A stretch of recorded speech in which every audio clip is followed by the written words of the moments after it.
গণতন্ত্র পুনরুদ্ধার, মানুষের ভোটাধিকার পুনরুদ্ধার এবং সংবিধানে আমাদের যে মৌলিক অধিকারগুলো আছে সেই অধিকারগুলো সুরক্ষার জন্য চলমান যে আন্দোলন চলছে সেই আন্দোলনের একজন অন্যতম রাজপথের সাহসী নেতৃত্ব এবং যিনি তরুণ প্রজন্মের কাছে অত্যন্ত সমাদৃত সেই জনাব নুরুল হক নূর সাহেব গত 7ই ডিসেম্বর রাজপথে একটা বক্তব্য দিয়েছিলেন।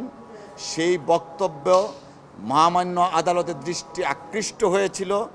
তৎপ্রেক্ষিতে গত 17ই ডিসেম্বর 2023 সনে ওনার উপর একটা রুল ইস্যু হয় এবং নূর সাহেবকে 17ই জানুয়ারি 2024 ইংরেজি তারিখে মহামান্য আদালতে উপস্থিত থাকার জন্য নির্দেশনা দেওয়া হয়। জনাব নূর সাহেব নির্বাচিত ভিপি ছিলেন এবং এদেশের মা মাটি মানুষের রাজনীতি করেন, ঠিক তেমনিভাবে তিনি আইন এবং আদালতের প্রতি বরাবরই শ্রদ্ধাশীল এবং সেই শ্রদ্ধা জায়গা থেকে তিনি মহামান্য আদালতের নির্দেশনার প্রেক্ষিতে তিনি 17ই জানুয়ারি আদালতে উপস্থিত ছিলেন।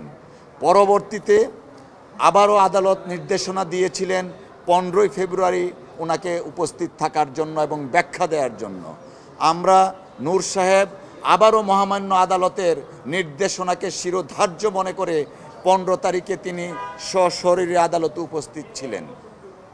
তৎপ্রেক্ষিতে আজকে অর্থাৎ 30শে এপ্রিল পুনরায় শুনানির জন্য ধার্য ছিল।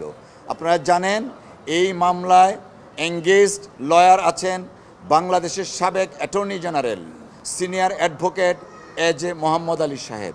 তিনি বর্তমানে বিদেশে অবস্থানরত আছেন চিকিৎসার্থে। আমরা মহামান্য আদালতের কাছে সময়ের প্রার্থনা করেছি, যেহেতু এই মামলার সিনিয়র অ্যাডভোকেট জনাব AJ মোহাম্মদ আলী বিদেশে রয়েছেন। মহামান্য আদালত আমাদের প্রার্থনা মঞ্জুর করেছেন এবং আগামী 28শে মে এই মামলার পুনরায় শুনানির দিন ধার্য করেছেন এবং সেই দিনও জনাব নুরুল হক নূর সাহেবকে সশরীরে আদালতে উপস্থিত থাকার জন্য নির্দেশনা দিয়েছেন।